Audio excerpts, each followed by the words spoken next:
তরুণদের উপর নির্ভর করছে জাতির ভবিষ্যৎ, সিলেটে প্রধানমন্ত্রী। তৃণমূল থেকে প্রতিভা তুলে আনবে সরকার, আন্তর্জাতিক মানের খেলোয়াড় তৈরির তাগিদ। সংরক্ষিত নারী আসনে নির্বাচিতদের শপথ আজ। এনসিপির নুসরাতের মনোনয়ন বৈধ, মনিরার ব্যাপারে আদালতের সিদ্ধান্ত পায়নি ইসি। বাংলাদেশিদের জন্য সব ধরনের ভিসা চালুর সিদ্ধান্ত ভারতের। ধাপে ধাপে স্বাভাবিক কার্যক্রমে ফিরছে দুদেশ। ঢাকা দিল্লি সম্পর্কে নতুন মোড়।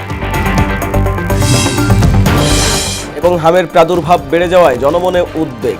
জরুরি অবস্থা ঘোষণার পরামর্শ বিশেষজ্ঞদের।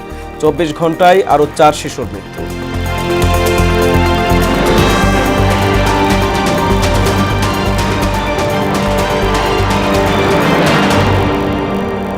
আসসালামু আলাইকুম, মোহনা সংবাদে সবাইকে স্বাগত। এতক্ষণ শুনছিলেন শিরোনাম, পুরো সংবাদের সঙ্গে আছি আমি আরিফুল ইসলাম। নতুন প্রজন্মের ওপর বাংলাদেশের ভবিষ্যৎ নির্ভর করছে বলে মন্তব্য করেছেন প্রধানমন্ত্রী তারেক রহমান। শনিবার বিকেলে সিলেট জেলা স্টেডিয়ামে নতুন কুড়ি স্পোর্টস 2026-এর উদ্বোধনী অনুষ্ঠানে তিনি কথা বলেন। সরকার তৃণমূল থেকে প্রতিভাবান ক্রীড়াবিদ তুলে আনতে চায় বলেও জানান সরকার প্রধান। এ সময় বাংলাদেশ থেকে আন্তর্জাতিক মানের খেলোয়াড় তৈরির তাগিদও দেন তিনি। বিস্তারিত জানাচ্ছেন ডলি বিনতে মনোয়ারা। শিশু কিশোরদের প্রতিভা অন্বেষণে 1976 সালে যাত্রা শুরু হয়েছিল নতুন কুড়ির। বহু বছর পর সেই পরিচিত নাম আবার ফিরে এসেছে, তবে এবার মঞ্চে নয়, সবুজ মাঠের গালিচায়। সারা দেশে একযোগে নতুন কুড়ি স্পোর্টস 2026-এর উদ্বোধন করেন প্রধানমন্ত্রী তারেক রহমান। অনুষ্ঠানে একই সঙ্গে সারা দেশের জেলা স্টেডিয়াম থেকে ভার্চুয়ালি যুক্ত হন খুদে ক্রীড়াবিদরা। অনুষ্ঠানে বক্তব্য দেন ক্রীড়া প্রতিমন্ত্রী আমিনুল হক। এ সময় তিনি বলেন, পড়াশোনার পাশাপাশি মাঠের লড়াই অব্যাহত রাখতে হবে। তোমরা এদেশের ভবিষ্যৎ কর্ণধার, মাঠের লড়াকু সৈনিক হিসেবে তোমাদের যে যাত্রা আজ শুরু হলো তা যেন কখনো থেমে না যায়।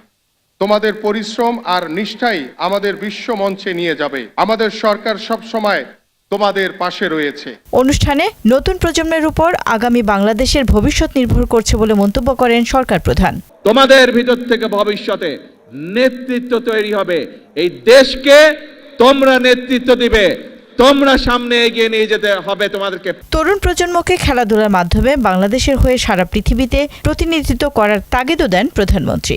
সকলকে প্রতিজ্ঞা নিতে হবে যে এই বাংলাদেশ তোমার, এই বাংলাদেশকে গড়ে তুলবে তুমি, এই বাংলাদেশকে বিশ্বের বুকে পরিচিত করাবে তুমি, তুমি আর তুমি।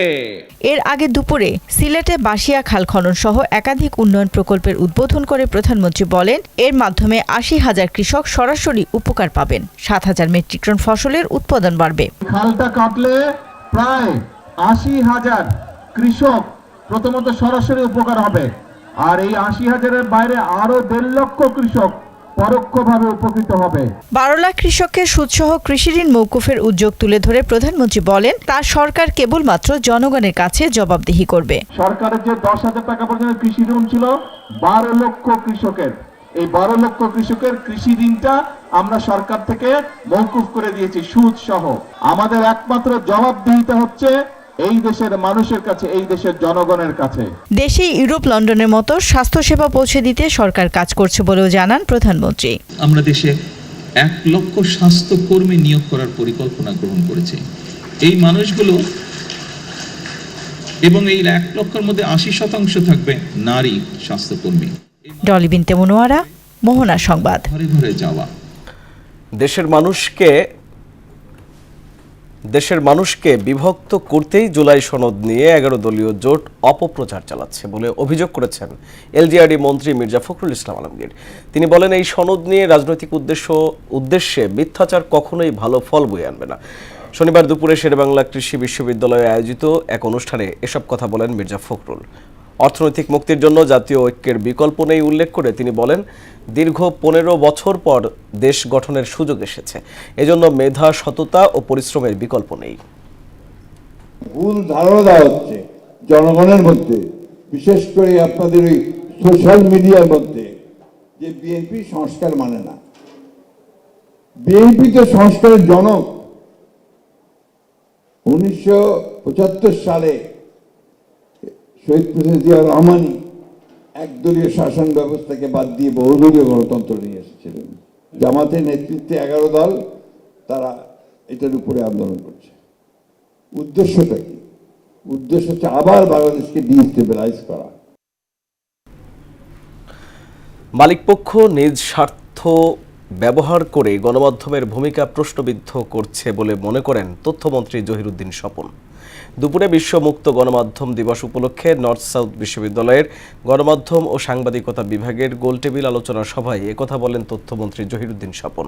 এ সময় তিনি আরও বলেন, একদিকে পতিত সরকার যেমন গণমাধ্যমের উপর কর্তৃত্ব প্রতিষ্ঠা করেছিল, অন্যদিকে মালিকপক্ষ তেমনি গণমাধ্যমকে নিজ স্বার্থে কাজে লাগিয়ে এর ভূমিকাকে প্রশ্নবিদ্ধ করেছে।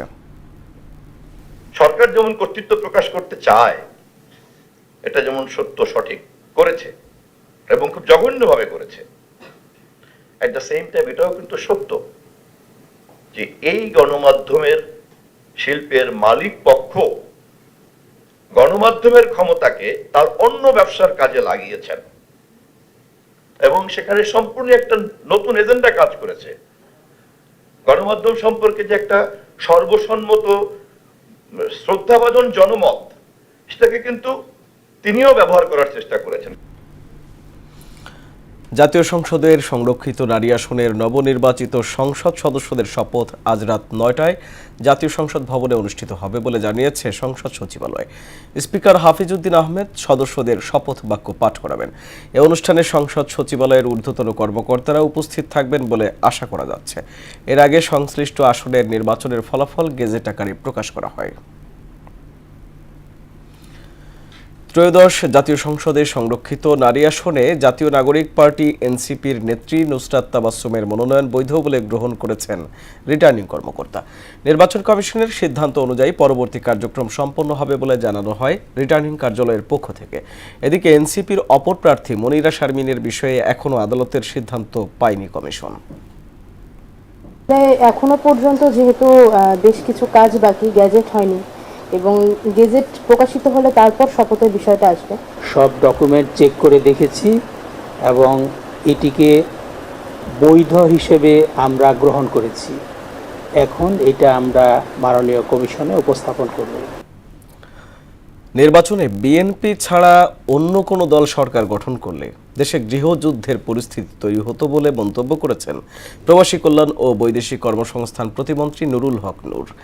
বিএনপি ছাড়া বর্তমানে দেশ পরিচালনার মতো সক্ষমতা অন্য কোনো দলের নেই বলেও দাবি করেন তিনি। শনিবার বিকেলে ঢাকা রিপোর্টার্স ইউনিটিতে এক আলোচনা সভায় তিনি এসব কথা বলেন। এ সময় তিনি আরও বলেন, 24-এর গণ অভ্যুত্থানের পর রাষ্ট্র পুনর্গঠনের সুযোগ এসেছিল, কিন্তু অন্তর্বর্তী সরকার জনগণের আকাঙ্ক্ষা পূরণ করতে পারেনি।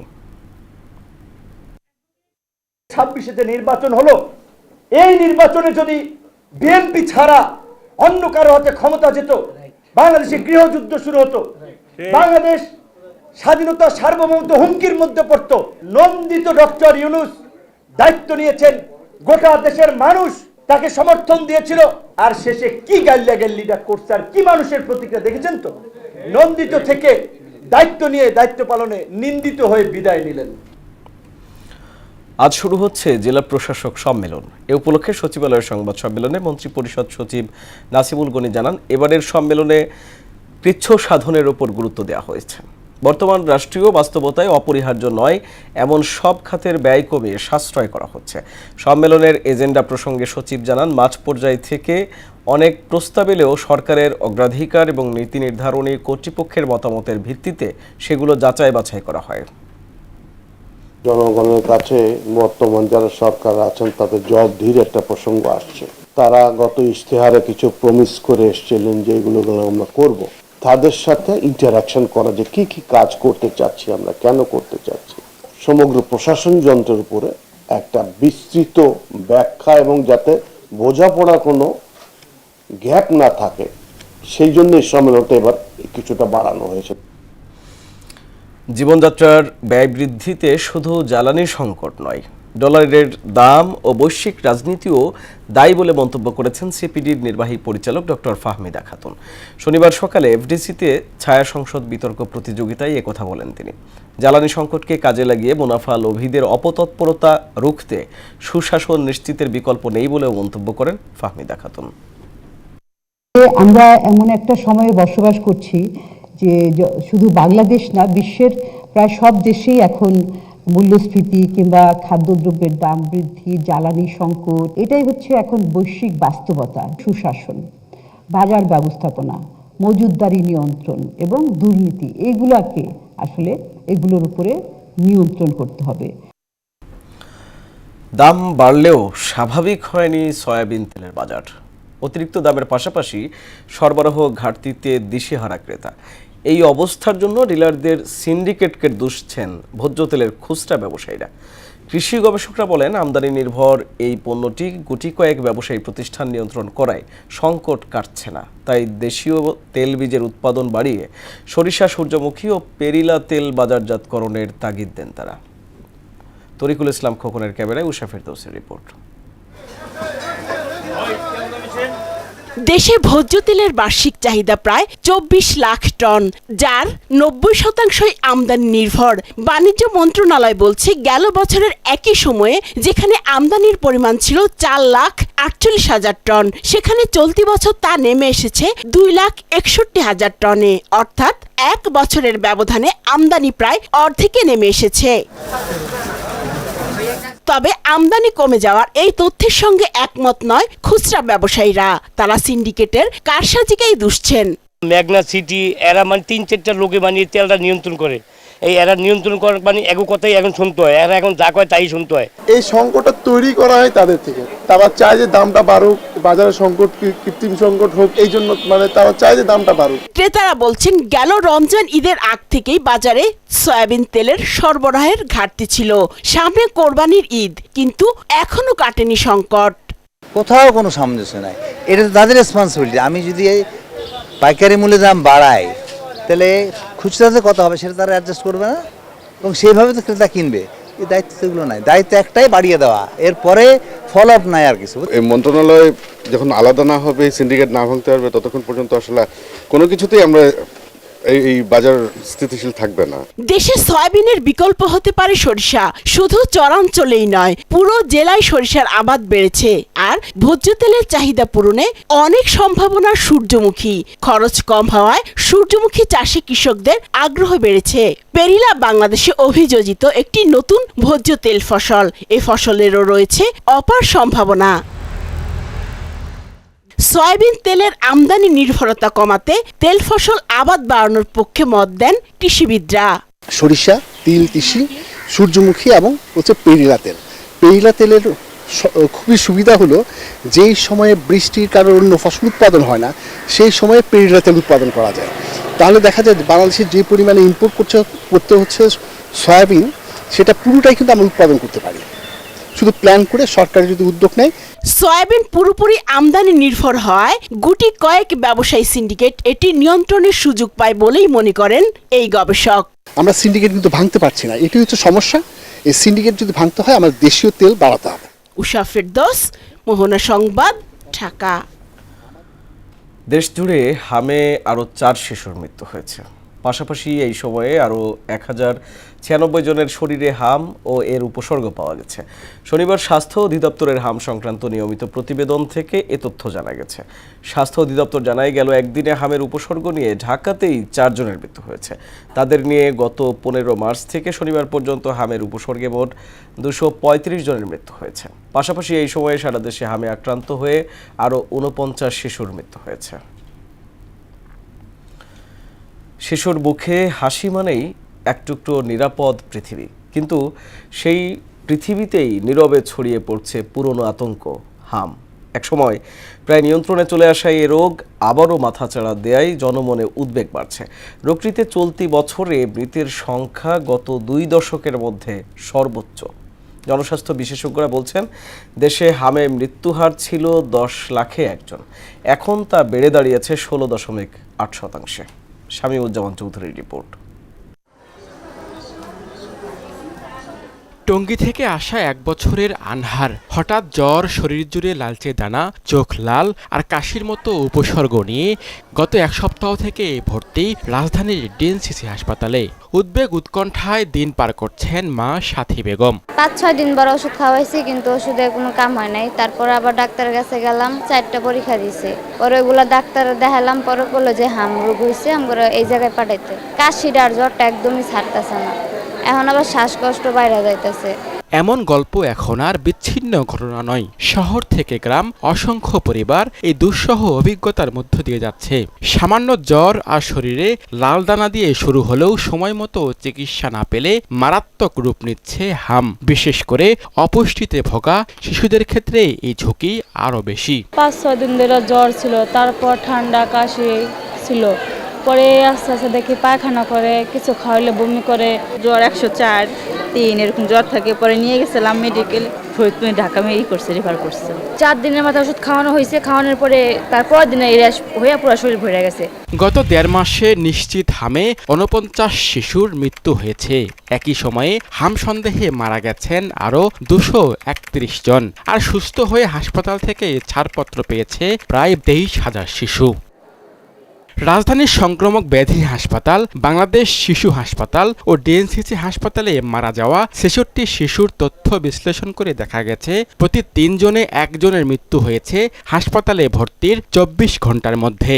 72 ঘন্টার মধ্যে মৃত্যু হয়েছে 40%। যেসব বাচ্চা আসলে মারা যাচ্ছে তাদের বেশিরভাগ বাচ্চাই আসলে আসছে আমাদের কাছে অনেক দেরিতে আসছে, খুবই ক্রিটিক্যাল অবস্থায় আসছে, এবং বেশিরভাগ বাচ্চা 50-60% বাচ্চা আমরা দেখছি আমাদের হাসপাতালে ভর্তি হওয়ার পরে কয়েক ঘন্টা থেকে সর্বোচ্চ 1 দিনের মধ্যে মারা যাচ্ছে। বিশেষজ্ঞদের মতে টিকাদানের ঘাটতি, সচেতনতার অভাব এবং স্বাস্থ্যসেবার সীমাবদ্ধতায় এই পরিস্থিতির সৃষ্টি হয়েছে। সাদা চোখে বোঝা যায় যে টিকার ঘাটতি ছিল এবং টিকা দেওয়ারও ঘাটতি ছিল। জনস্বাস্থ্য, রোগ প্রতিরোধ এবং মানুষের স্বাস্থ্য উন্নয়নের দিকে কোনো নজর নাই। আমাদের চিকিৎসা ব্যবস্থাকে পিরামিডের মতো বিকেন্দ্রীকৃত করা উচিত। প্রাথমিক স্বাস্থ্য ব্যবস্থা অনেক বেশি সংখ্যায় থাকবে, সেকেন্ডারি তার চেয়ে কম, এবং বিশেষায়িত হাসপাতাল সবচেয়ে কম থাকবে। একজন শিশুর সুস্থতা শুধু তার নিজের নয়, পরিবারের স্বস্তি, সমাজের নিরাপত্তা। তাই আতঙ্ক নয়, প্রয়োজন সচেতনতার। একটা সময় যে হাম দেশ জুড়ে নিয়ন্ত্রণে ছিল, সেই হামই এখন উদ্বেগ উৎকণ্ঠার কারণ হয়ে দাঁড়িয়েছে। হাসপাতালে প্রতিনিয়ত বাড়ছে রোগীর সংখ্যা, সেই সঙ্গে বাড়ছে মৃত্যুর সংখ্যাও। বিশেষজ্ঞরা বলছেন হাম অত্যন্ত সংক্রামক হলেও সময় মতো টিকা নিলে এটি পুরোপুরি প্রতিরোধ সম্ভব। শামীমুজ্জামান চৌধুরী, মোহনা সংবাদ, ঢাকা। কয়েক সপ্তাহের মধ্যেই বাংলাদেশিদের জন্য সব ধরনের ভিসা সেবা পুরোপুরি চালু করার পরিকল্পনা করছে ভারত। ইন্ডিয়ান এক্সপ্রেসের প্রতিবেদনে বলা হয়, বাংলাদেশ ইতিমধ্যে চলতি বছরের ফেব্রুয়ারিতে ভারতীয় নাগরিকদের জন্য সব ক্যাটাগরির ভিসা চালু করেছে। সেই প্রেক্ষাপটে এবার ভারত ও বাংলাদেশিদের জন্য পূর্ণাঙ্গ ভিসা সেবা পুনরায় চালুর দিকে এগোচ্ছে। দুই দেশ ধাপে ধাপে স্বাভাবিক ভিসা কার্যক্রমে ফিরছে। গত মাসে ঢাকায় সফরের সময় বিষয়টি তুলে ধরেন পররাষ্ট্র উপদেষ্টা খলিলুর রহমান। বর্তমানে নয়াদিল্লি, কলকাতা, আগরতলা, মুম্বাই ও চেন্নাইয়ে বাংলাদেশের কনসুলার অফিসগুলো কার্যকর রয়েছে। রাজধানী সহ সারা দেশের থানাগুলোকে দালালমুক্ত করার নির্দেশ দিয়েছেন স্বরাষ্ট্রমন্ত্রী সালাউদ্দিন আহমদ। শনিবার দুপুরে রমনা মডেল থানা আকস্মিক পরিদর্শনে এসে সংশ্লিষ্টদের এ নির্দেশ দেন তিনি। এ সময় মন্ত্রী থানার বিভিন্ন কক্ষ ও হাজতখানা সহ সার্বিক পরিবেশ পর্যবেক্ষণ করেন। তিনি কর্তব্যরত পুলিশ সদস্যদের খোঁজ খবর নেন এবং বিভিন্ন সমস্যার কথা শোনেন। সততা ও আন্তরিকতার সঙ্গে জনগণকে সেবা দিতে সংশ্লিষ্টদের নির্দেশও দেন মন্ত্রী। কারো বিরুদ্ধে দায়িত্ব অবহেলা ও দুর্নীতির অভিযোগ প্রমাণিত হলে কঠোর ব্যবস্থা নেওয়া হবে বলেও হুঁশিয়ারি দেন স্বরাষ্ট্রমন্ত্রী। আইনশৃঙ্খলা বাহিনীর পরিচয়ে অপরাধ বৃদ্ধি পেয়েছে বলে জানিয়েছে র্যাব। ডাকাতির প্রস্তুতিকালে রাজধানীর ডেমরা থেকে 2 জনকে গ্রেফতার করা হয়েছে। আর ডিএমপির ভারপ্রাপ্ত কমিশনার বলেছেন, শীর্ষ সন্ত্রাসীদের নাম ভাঙিয়ে সন্ত্রাসী কার্যক্রমের মাধ্যমে দেশের পরিস্থিতি অস্থিতিশীল করার চেষ্টা চলছে। শনিবার সকালে রাজধানীতে আলাদা 2টি অনুষ্ঠানে তারা এসব কথা বলেন। এমদাদুল হক খানের রিপোর্ট। রাজধানীর কারওয়ান বাজারে র্যাব মিডিয়া সেন্টারে এক সংবাদ সম্মেলনের আয়োজন করা হয়। এ সময় সংস্থাটির লিগ্যাল অ্যান্ড মিডিয়া উইংয়ের পরিচালক জানান, রাজধানীর ডেমরায় আইনশৃঙ্খলা বাহিনীর ছদ্মবেশে ডাকাতির প্রস্তুতিকালে 2 জন ভুয়া র্যাব সদস্য গ্রেপ্তার করা হয়েছে। ডেমরা থানাধীন আমান মার্কেট মেন্দিপুর এলাকায় অভিযান পরিচালনা করে ডাকাতি প্রস্তুতকালে একটি সংঘবদ্ধ ডাকাত চক্রের সদস্য মোহাম্মদ আলামিন ওরফে মোটা আলামিনকে গ্রেফতার করতে সক্ষম হয়। পরবর্তীতে হাজি সিএনজি পাম্প এলাকা হতে তার সহযোগী চালক মোহাম্মদ রায়হানকে গ্রেফতার করতে সক্ষম হয়। সম্প্রতি আইনশৃঙ্খলা বাহিনীর পরিচয়ে ডাকাতি ছিনতাই বৃদ্ধি পেয়েছে বলেও জানান তিনি।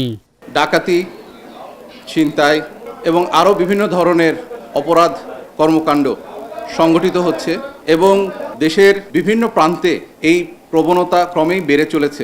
ভুয়া র্যাব শনাক্তে হলোগ্রাম যুক্ত আইডি কার্ড দেখে নিশ্চিত হওয়ার আহ্বান জানান তিনি। প্রত্যেক র্যাব সদস্যর কাছে র্যাবের যে হলোগ্রাম স্টিকার সংযুক্ত যে আইডি কার্ড, এই আইডি কার্ড সাথে থাকবে। এদিকে দুপুরে রাজধানীর কারওয়ান বাজার পুলিশ ক্যাম্প উদ্বোধনী অনুষ্ঠানে ডিএমপির ভারপ্রাপ্ত কমিশনার বলেন, বর্তমানে আগের মতো বড় সন্ত্রাসী নেই, তবে তাদের সহযোগ এরকম শাস্তি যাচ্ছে। আমাদের মনিটরিং, অবজারভেশন এবং ব্যবস্থা সবই নেওয়া হইতেছে। অপরাধ দমনে শীর্ষ সন্ত্রাসীদের তালিকা নিয়মিত হালনাগাদ করা হচ্ছে বলেও জানান তিনি।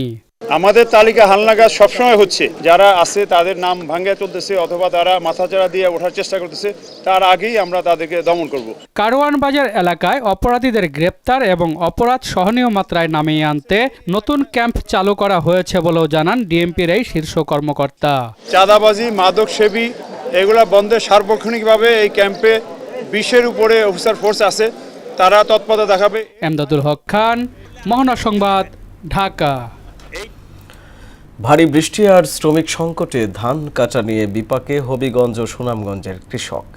বৃষ্টি আর পাহাড়ি ঢলে তলিয়ে গেছে জমির ধান, জলাবদ্ধতার পাশাপাশি রয়েছে শ্রমিক সংকট। তাই ফসল ঘরে তুলতে কৃষকদের গুনতে হচ্ছে বাড়তি অর্থ, ফলে এবার লাভের চেয়ে লোকসানের শঙ্কা তাদের চোখে মুখে। সানুমিয়া ও কুলেন্দু শেখর দাসের প্রতিবেদন, জানাচ্ছেন মাহমুদ আক্তার। হবিগঞ্জের নিচু এলাকায় বেড়িবাঁধ ও পানি নিষ্কাশনের ব্যবস্থা না থাকায় ভারী বৃষ্টিপাতে নিমজ্জিত হয় উপজেলার বানিয়াচং, আজমিরগঞ্জ, নবীগঞ্জ ও লাখাই। ফলে উপজেলার 300 হেক্টরের উপরে জমির আধা পাকা ধান পানিতে তলিয়ে যায়। হাওরে জলবদ্ধতার কারণে হারভেস্টার মেশিন কাজে আসছে না। ভারী বৃষ্টিপাত, সেই সাথে বন্যার আশঙ্কা আর শ্রমিক সংকটে দিশেহারা হয়ে পড়েছেন হবিগঞ্জের হাওর অঞ্চলের কৃষকরা। মাঠ জুড়ে পাকা ধানের সোনালী আভা থাকলেও তা ঘরে তুলতে হিমশিম খাচ্ছেন তারা। জমিতে পানি, প্রচুর পরিমাণ পানি আছে, কালা পোকা আছে, আমরা ঠিকমতো কাজ করতে পারতেছি না। ডিজেল পাই না, আর সরকার যদি আমাদের এখন ডিজেলের ব্যবস্থা করে দিত তাহলে আমরা কৃষক বাঁচতাম। ধান ঘরে তুলতে কৃষকদের সহযোগিতা করছে কৃষি বিভাগ। রিজিওনাল প্রাইজে তাদের উপজেলা অন্য কিছু বিষয়ের মাধ্যমে তারা এটা সেটেল করা আছে, মূল্য চার্জ করে, তাহলে সেটা ব্যবস্থা নেওয়ার জন্য আমরা উপজেলা কৃষি কর্মকর্তা সহ ইউনোমদেরকে আমাদের নির্দেশ দেওয়া আছে। এদিকে কালবৈশাখী ঝড় ও বৃষ্টির কারণে সুনামগঞ্জের হাওরে বোরো ধান কাটায় শ্রমিক সংকট দেখা দিয়েছে। ভারী বৃষ্টি ও উজানের পানিতে আগাম বন্যার পূর্বাভাসে দিশেহারা হয়ে পড়েছেন কৃষকরা। বৃষ্টির কারণে ধান হইতে না, মন হইতে পারে না, অবস্থা খুব খারাপ। খুব কষ্ট হয়েছে, লেবার নাই, হারভেস্টার নাই, আর পানি বাড়তেছে, আমাদের অবস্থা ভালো না। আগাম বন্যার বিষয়টি অবগত করে দ্রুত হাওরের পাকা ধান ঘরে তোলার জন্য কৃষকদের পরামর্শ দেওয়ার কথা জানান প্রকৌশলী কর্মকর্তা। ইতিমধ্যে আমাদের সুনামগঞ্জের সুরমা নদীর পানি বৃদ্ধি পেয়েছে। যদি ভারী থেকে অতি ভারী বৃষ্টিপাত হয় তাহলে একটি আগাম বন্যার আশঙ্কা আছে, এবং আগাম বন্যা হলে তাহলে কৃষকদের ফসলের ক্ষয়ক্ষতি হওয়ার সম্ভাবনা রয়েছে। পর্যাপ্ত শ্রমিক না পেলেও সকলের সাথে সমন্বয় করে ধান কাটার কথা জানায় কৃষি বিভাগ। আমরা কৃষকদেরকে নির্দেশনা দিচ্ছি, 80 ভাগ ধান পাকলে কৃষকরা যাতে দ্রুত ধান কেটে নেয়। ধান কর্তনটাকে একটা সামাজিক আন্দোলন হিসাবে গড়ে তোলার চেষ্টা করতেছি, যাতে কৃষকরা সহজে নির্বিঘ্নে তাদের ধান তুলতে পারে। চলতি বোরো মৌসুমে সুনামগঞ্জের ছোট বড় 137টি হাওরে 2,23,511 হেক্টর ও হবিগঞ্জ জেলার বিভিন্ন হাওরে 1,23,844 হেক্টর জমিতে বোরো ধান আবাদ করা হয়েছে। মাহমুদ আক্তার, মোহনা সংবাদ। শেষ করব মোহনা সংবাদ, যাবার আগে জানিয়ে দেব শিরোনামগুলো আরো একবার।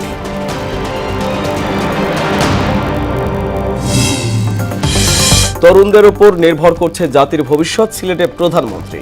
তৃণমূল থেকে প্রতিভা তুলে আনবে সরকার, আন্তর্জাতিক মানের খেলোয়াড় তৈরির তাগিদ। সংরক্ষিত নারী আসনে নির্বাচিতদের শপথ আজ। এনসিপির নুসরাতের মনোনয়ন বৈধ, মনিরার ব্যাপারে আদালতের সিদ্ধান্ত পায়নি ইসি। বাংলাদেশিদের জন্য সব ধরনের ভিসা চালুর সিদ্ধান্ত ভারতের। ধাপে ধাপে স্বাভাবিক কার্যক্রমে ফিরছে দুদেশ। ঢাকা দিল্লি সম্পর্কে নতুন মোড়। এবং হামের প্রাদুর্ভাব বেড়ে যাওয়ায় জনমনে উদ্বেগ, জরুরি অবস্থা ঘোষণার পরামর্শ বিশেষজ্ঞদের। 24 ঘন্টায় আরও 4 শিশুর মৃত্যু।